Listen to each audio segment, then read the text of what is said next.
Friends, these are not normal times. Each election really does become the most important election of our lifetime. And winning these important elections takes a hell of a lot of work. Denise and the rest of your Eastern Shore Democrats board are already hard at work planning for the big year ahead of us. This year's a midterm year, and there's a lot of organizing to be done. Every bit of it starts here at the local level, then the county level, the district level, the state level, and then ultimately the national level. So thanks to every one of you for coming out this evening to the first general membership meeting of the Eastern Shore Democrats in 2026. There's so many other places that you could be tonight, but we're extremely grateful that you're showing up here to make a difference with us. Is this anyone's first time? All right. We'd love to see you at the next one. And if you're down this way for any of our interim social events that Kat and Sam have been planning, love to see you there too. Bring a friend along with you. That goes for everyone. This year we're going to decide whether the working people get a fair shot or whether we allow the same powerful interests to remain in control and continue writing the rules for themselves. It's time for us to start talking about the big, bold, progressive ideas that built the Democratic Party. It's time for us to bring back into the fold the folks that have felt abandoned by Democrats or who have fallen victim to a very effective propaganda machine, many of whom are our friends and our neighbors here locally. Progress happens when regular-ass people like you and me stay engaged, continue to organize, and refuse to sit on the sidelines. If we want an Alabama that invests in public education, protects workers, promotes a healthy environment, and puts the great people of Alabama over the profits of a few, then by God, we must be the year we show up for every race, every conversation, and every vote. A common comment that I get from fellow Blue Dots is around frustration about not having anyone on their ballot to vote for. What's different in Alabama this year? We have a very interesting race for governor at the top of the ticket, and numerous uncontested seats from 2022 have a Democrat challenger this year. It's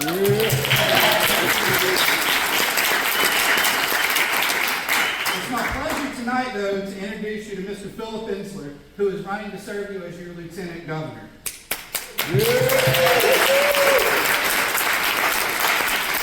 And I'll be thinking about some questions for the upcoming Q&A part. Mr. Enslinger served as a White House intern while he was an undergraduate at George Washington University in D.C. He later taught social studies in Montgomery, where he created a mentorship program to help students achieve their educational and career goals. He graduated from law school and became a member of the Alabama Bar in 2017. He's worked as a policy and a legal counsel on issues including public health, public safety, education, and the justice system. In 2022, Mr. Enslinger earned nearly 60% of the vote and defeated the Republican incumbent to represent Alabama District 74 in the House of Representatives. Yeah. All right, I'm going to stop talking now. Welcome, Phillip, to the lovely Eastern Shore.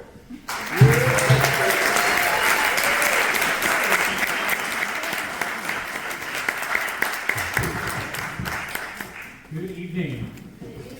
It is great to be here. Appreciate the introduction and the invite. Up in Montgomery, when I shared with some people that I was coming down to Baldwin County, and they said, well, why are you doing that? There surely aren't any Democrats down there. And I said, well, I got invited. I'm sure there are a few. Now, let me tell you, I've been traveling all over the state. This is the most packed Democratic meeting I've been to. So give me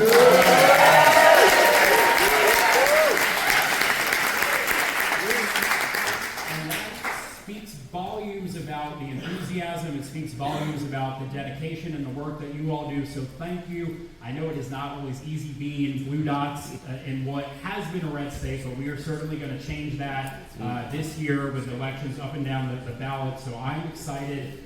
I'm going to spend a little time. I'm going to elaborate a little bit more on who I am, the work I've done. I want to speak about some of the work in the legislature, and then certainly share why I'm running, the issues that I've been hearing about. But then most importantly, I want to hear from you all, want to take your questions, hear your ideas and concerns. But by way of background, as was shared, I was in DC. That was during the Obama administration, and absolutely loved it. It was one of the most phenomenal experiences of my lifetime, and really at that early age and from that experience saw what public service could and should be about.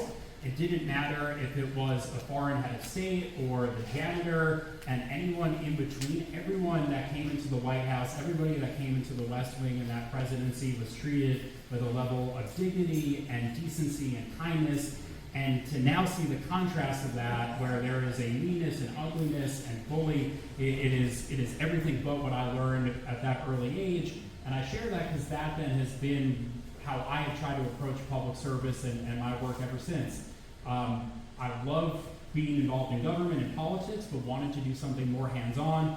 Teach for America was recruiting on my campus, and they had a very strong social justice message that really resonated with me. So I applied to do it in Alabama, and was assigned to Montgomery, to Lee High School, and loved being in the classroom. One of the most proudest moments of my life has been a public school educator. So if there are any current or former educators out there, let's give you all a round of applause.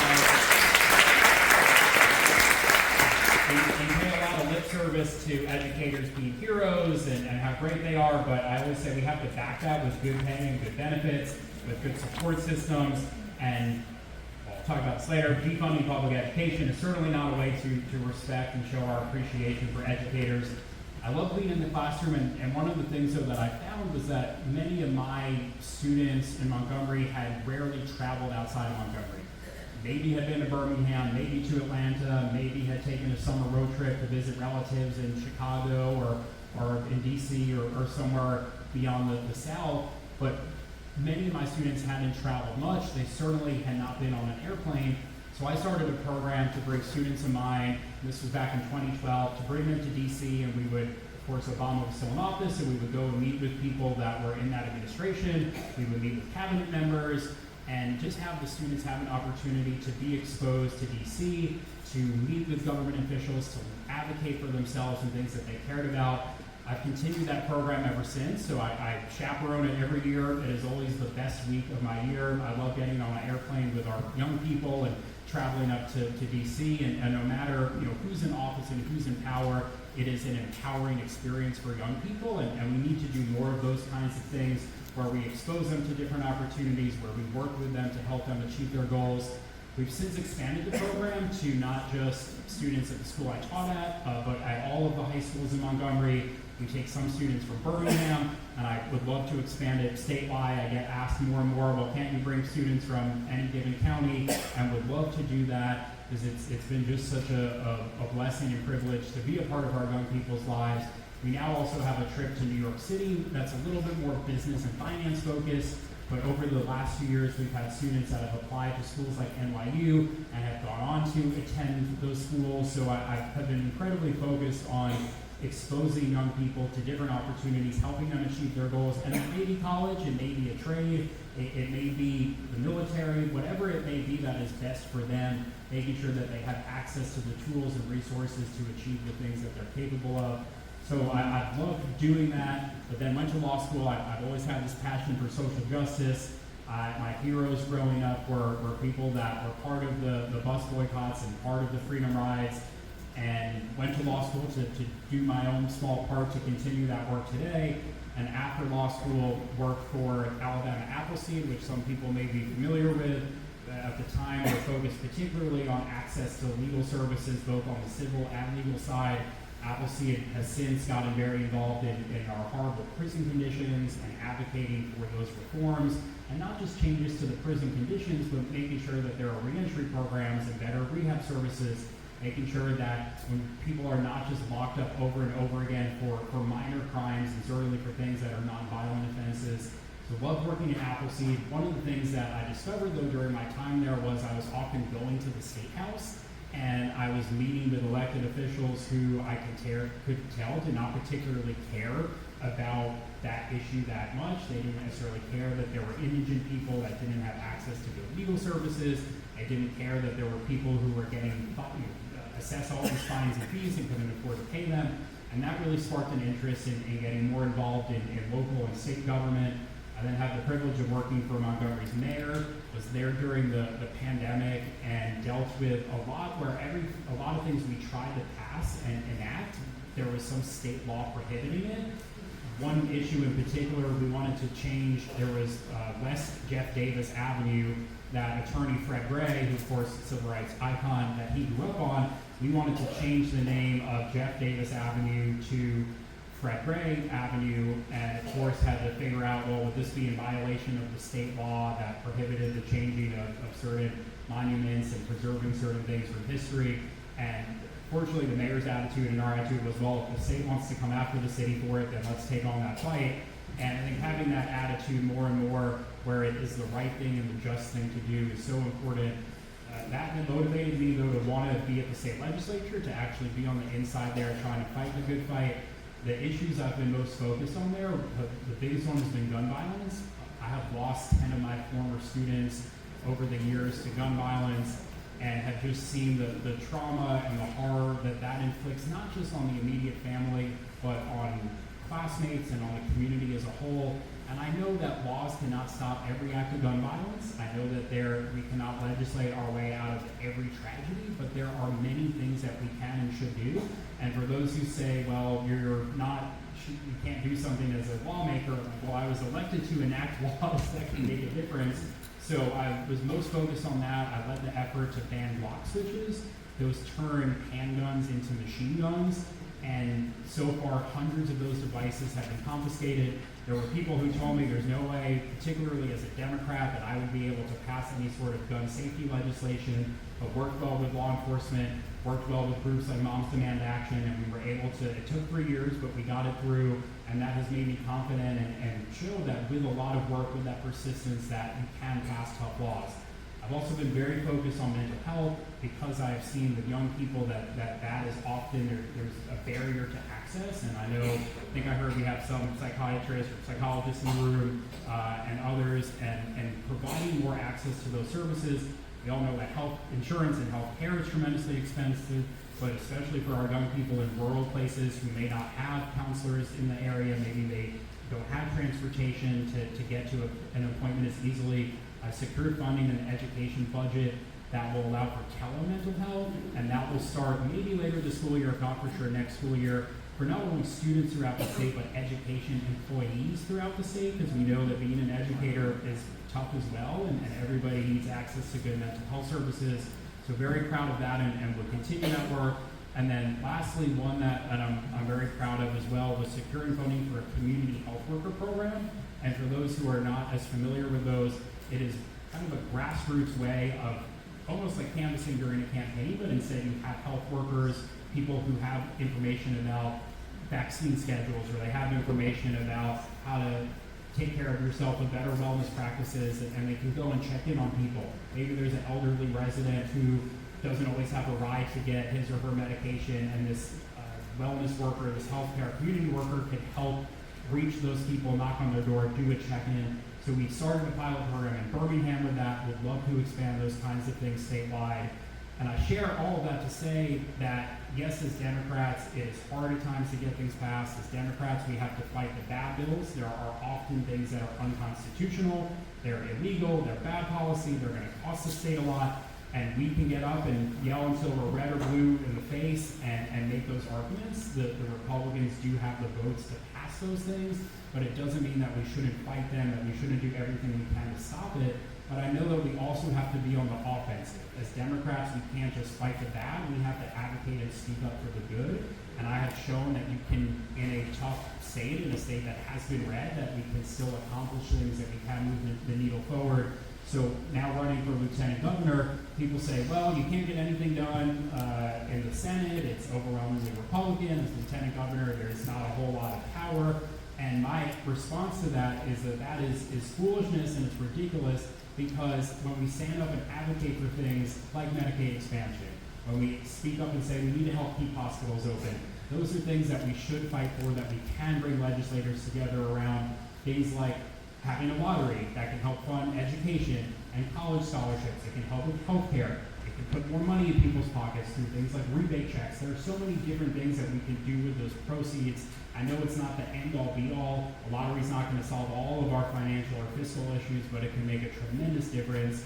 And there's so much more. So I'm running to make sure that we are advocating for what is right, that we're not dividing people against one another. All of this negativity of trying to demonize people who are different, trying to attack immigrants and marginalize people because of their identity or their background. I know people, whether they're Democrat or Republican or independent, are tired of that in this state, and people are ready for a change. They're ready for something different. So I'm excited. I'm grateful for you all, and happy to take some questions.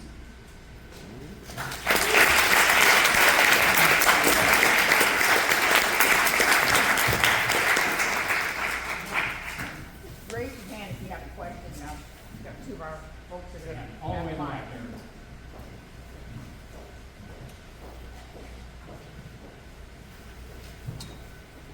So you're not running with the governor.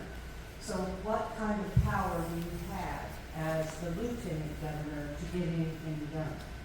Great question. So the lieutenant governor wears two hats. One is a very procedural parliamentarian type of role where the lieutenant governor presides over the state senate. And right now, what often happens is that when there's a controversial bill, if there's something that Republicans want to just run through, they're able to do a cloture motion where they cut off debate, where they stop Democrats from essentially filibustering, and Republicans vote on it and get it through.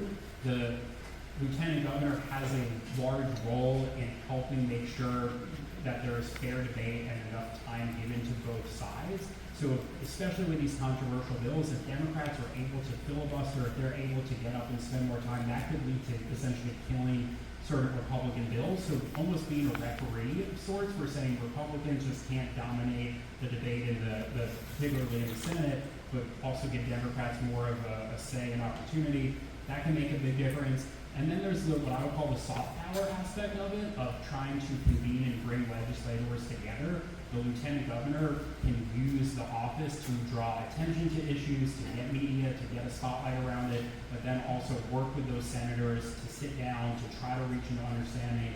So I would spend a lot of time, and I've done that on the House side, but certainly would bring that up to the Senate, of trying to bring those members together. And the last thing I would say is that organizing and galvanizing people throughout the state. The lieutenant governor does not need to just be stuck in Montgomery and sit there and go to fancy receptions and act like a king or queen. The lieutenant governor should get out there, should come to these meetings, inform people, and then recommend that people call on their senators, call on their House members to vote for certain bills. So using the office to help put that pressure on can make a difference.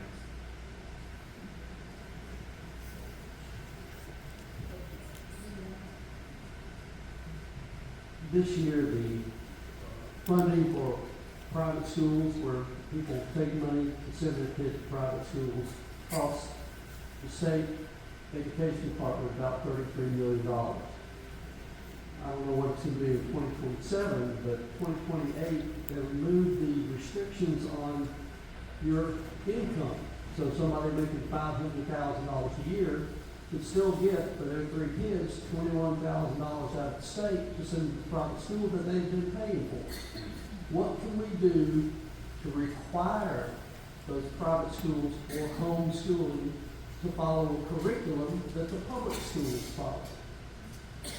Great question. And so referring to the CHOOSE Act, which is a school voucher program, I was against it, voted against it, and I've been very concerned about not only the initial price tag, but like you said, the fact that now people of any income level will be able to take public dollars to send their child to private school. There are, and I know for some families that decide to send their child to private school, financially it's tough, they're having to make ends meet, but we should be keeping public dollars in public schools. We certainly should not be subsidizing sending the children of affluent families to private school. To answer your question about how we can hold those private schools accountable or make sure that they follow curriculum, I mean, passing legislation to do that would be the best way.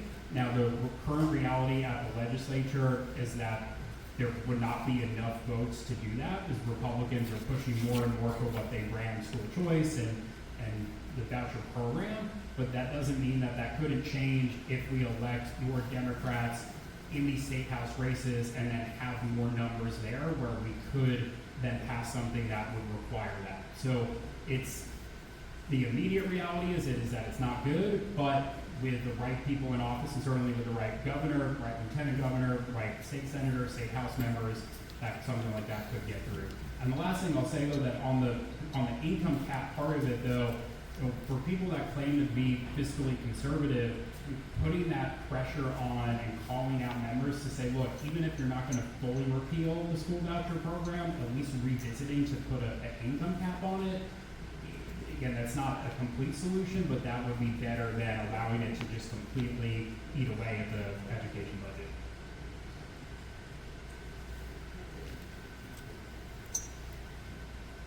Obviously, you're a lot better than most of the people in here. But, I mean, do you have any focus or plans to be able to get younger people out to vote? Absolutely. So this morning I had coffee with a group of students from University of South Alabama, and I've been doing that all throughout the state, of meeting with college students to start in smaller groups where we can really sit down, where I can hear their ideas and concerns. And one of the things, I don't want to give away our secret, but we have talked about ways to really mobilize young voters and the issues that matter to them. So yes, that will be a part of it. I've also had conversations where there are community mentors all throughout the state who work with students, and particularly high school students, and they've done mock elections in their high schools to prepare students for that process. And what they are really going to focus on though is turning that mock process into actually getting students out to vote on election day. Of course, if they're working through a school, they can't endorse candidates or tell them who to vote for, but there are ways to really encourage and make sure that students get out. And because I do so much work with young people, they will be a core part of my campaign. They'll be volunteers, they're working with me, and all throughout the state, the plan is to get more of those young people involved and help spread the word to their friends to energize them and get them out.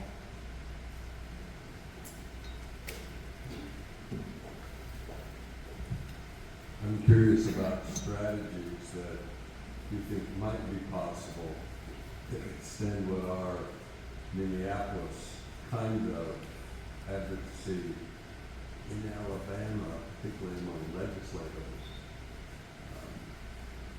Something that opposes what's been violence of ICE. Yeah, great question, and I know we started with a moment of silence, and I'll say I know these have been very hard and troubling and disturbing times, to say the least. I know it is weighing on a lot of us, if not everyone here, and it is important that we not just wait for something bad to happen here, but have a strategy and are doing everything that we can. There were last session some anti-immigrant bills. Some of them passed. There are some others that are coming up this session, and there have been groups that have been showing up at the State House to sit in on those public hearings and testify against the bills.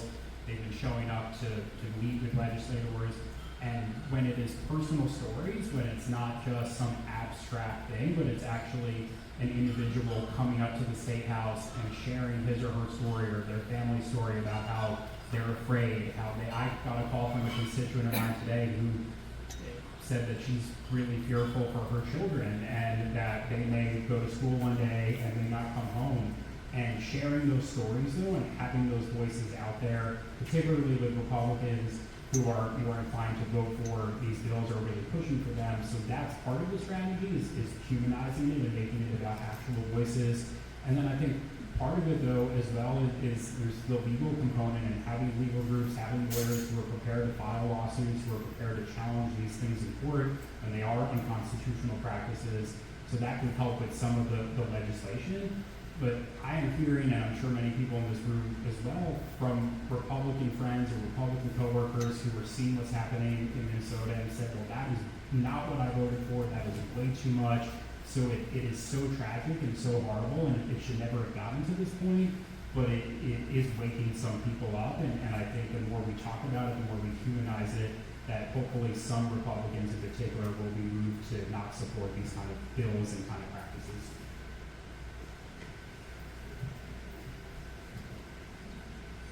So just kind of not piggybacking on that, but I think that's roots and impacts locally for sure. So that's a good point. But what what about the essence of the truth of the matter?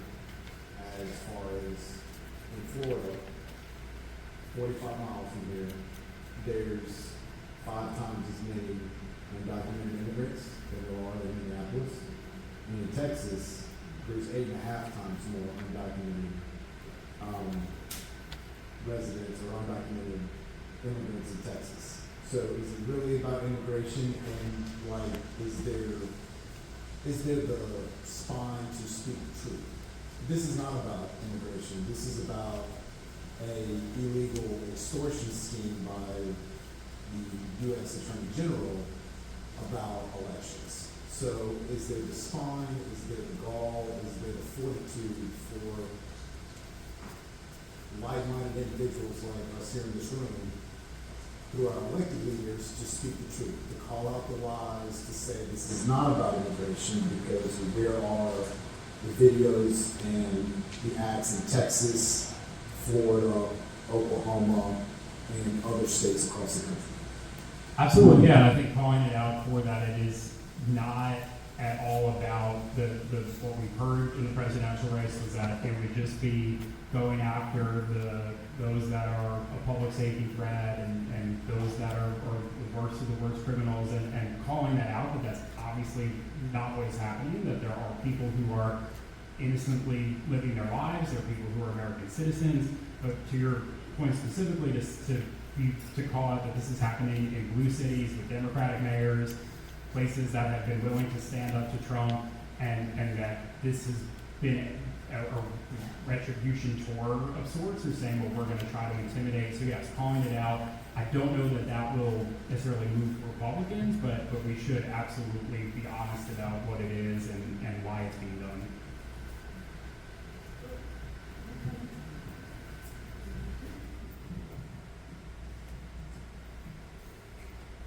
As voters, our ability to trust elected officials matters more now than ever. In October, when responding to an Israel-Hamas ceasefire, you went on record saying, "I sympathize and understand that there has been a tremendous amount of suffering all around, but Hamas should not have started this war, and the world needs to be free of Hamas moving forward."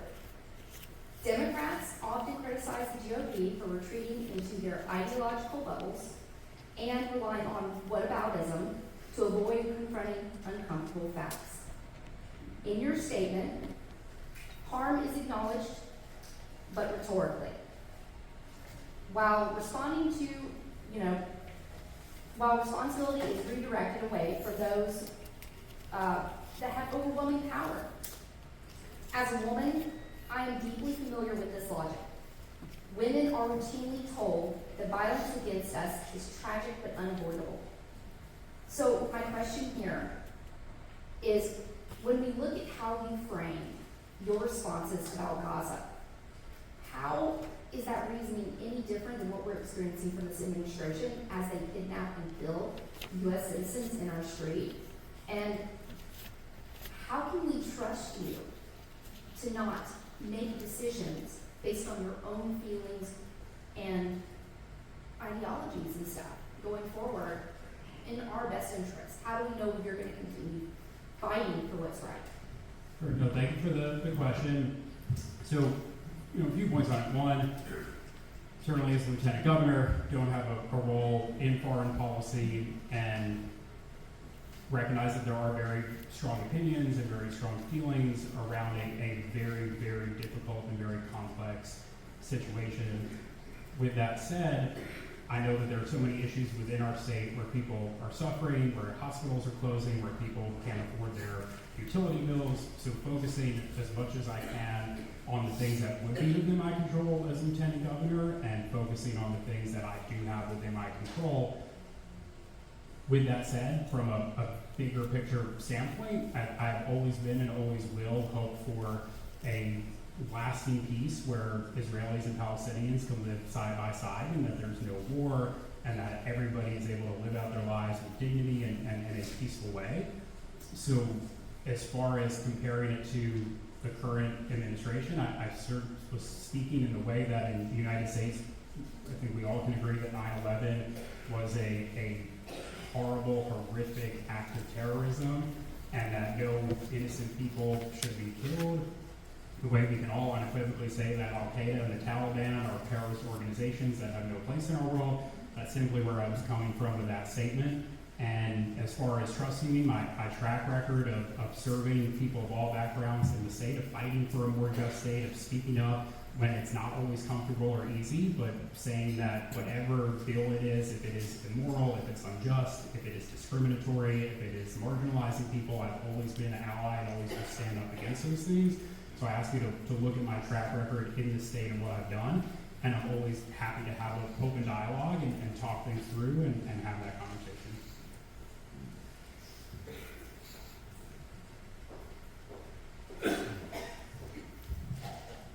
Eastman, what do you see for the future of Alabama?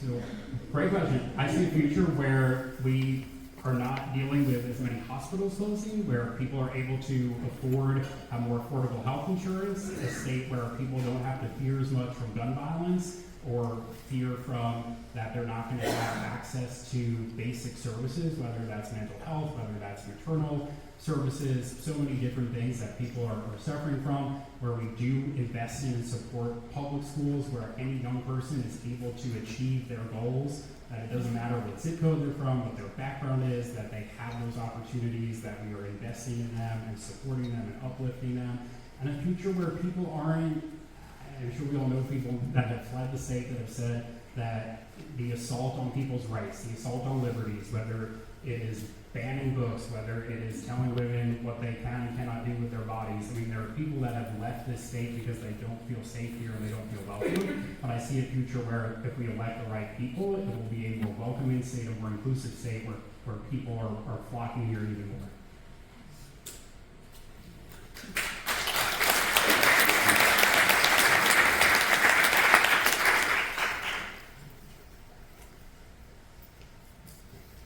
Piggybacking off of that, that's a list of things that I totally agree with.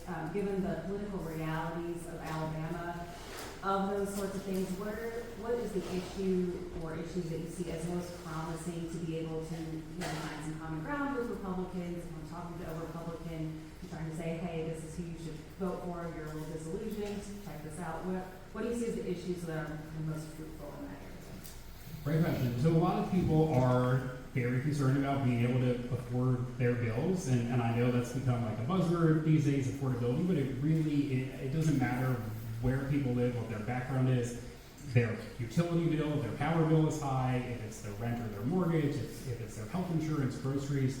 So talking about some of those economic and pocketbook issues, and there are things that we can do. Right now, we've reduced the grocery tax, which is a good start, but there's now a bill that would completely eliminate the grocery tax. Those are things, that's something that appeals to people of Democrat, Republican, Independent. That's incredibly important. The economic issues, one, mental health is also a major issue that I hear from a lot of different people that they're very concerned about. And then also education, and we've touched on it, but it doesn't matter someone's political background. They want to be able to send their child to a good quality public school. And then also neighborhood safety, and whether that is being safe from entities like ICE, or if it is being safe from gun violence, making sure that people feel good about where they live and are truly safe is something that's not Democrat or Republican, but it's about humans.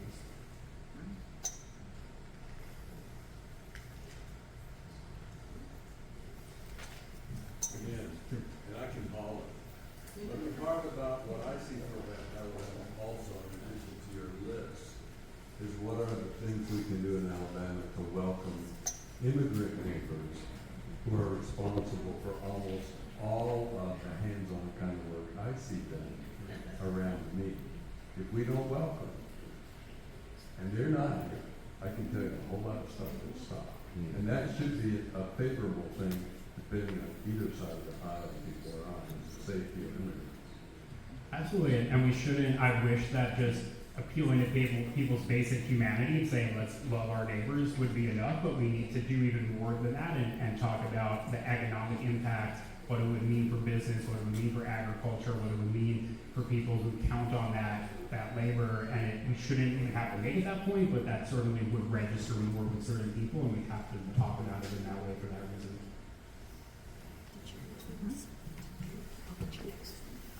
Phillip, we're thrilled that you're here to share your ideas and encouragement.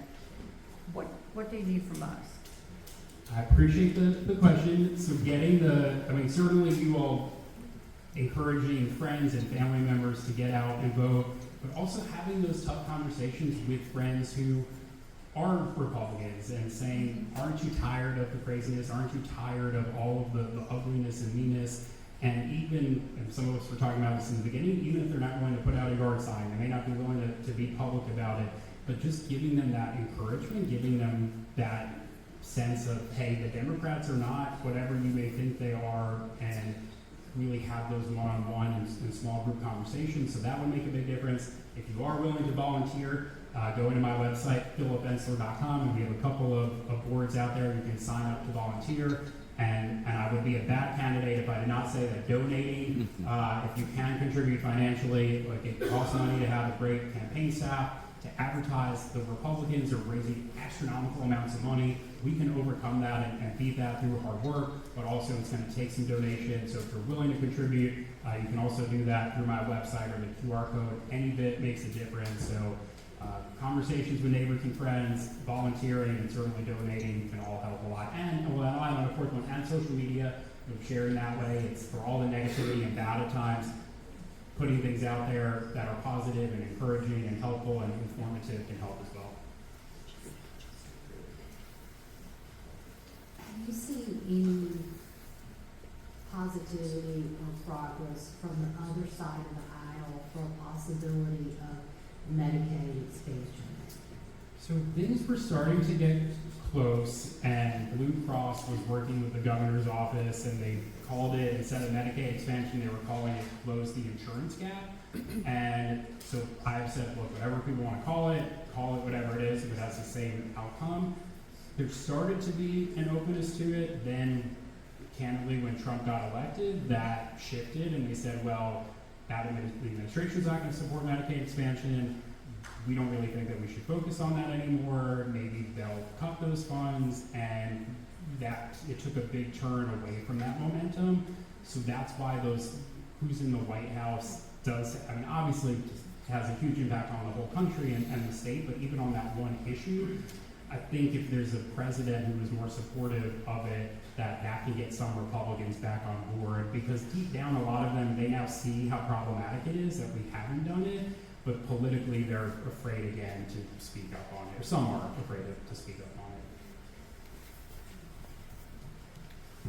Hey, there's been a good bit of talk about the youth and your strategy with the youth and working with the youth. You're a younger fellow yourself. What is your message to the people who would say that you don't have the experience in office to run for this office? Great question. So my answer to that would be I've been serving the public and fighting for good policies my entire adult life. And as I shared, everything from being a public school teacher to being a lawyer to working in city government and now in state government. Age, certainly with age can come a lot of experience and a lot of wisdom, but we have people who have been in office for decades and haven't done a damn thing to help either.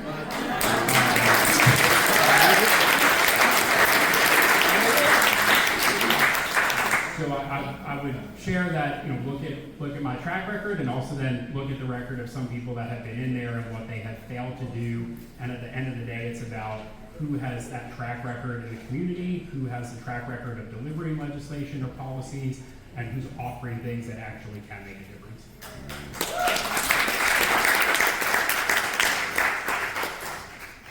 Jason, that's an awesome question, but I think a follow-up statement might just kind of put a cherry on top.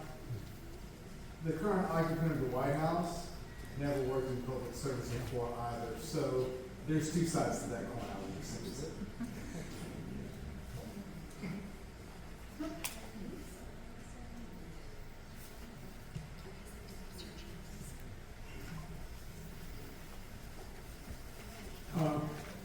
By the way, I am an immigrant. And I never told that some of my friends are here, but I talk basically every day, every week with people out of the United States. You know, I travel a lot. And it's amazing how surprised they are. What are you still doing there? You know, that's the type of question. So you know. But my question is different. Is there anything, in your opinion as an attorney, that's going to change allowing a Republican candidate for governor to actually run, considering it doesn't fulfill residency requirements? So I know that there has been, or one of the Republican gubernatorial candidates is challenging his residence, challenging Tuberville's presidency, and that process will first play out through the Republican Party, and then potentially could be litigated in court.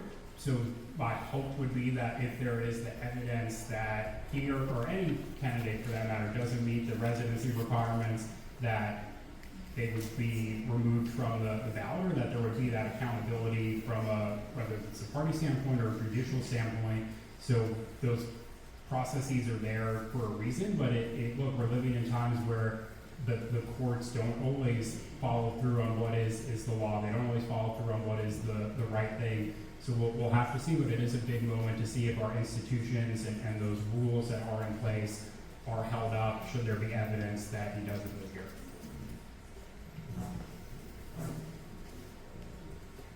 These have been such good questions. And I know we've got other folks who brought one with them. We need to cover some business here this last half hour. So I encourage you to grab Phillip and talk with him before you leave this evening. We can't thank you enough. This has been amazing. Thank you for your time. Thank you so much.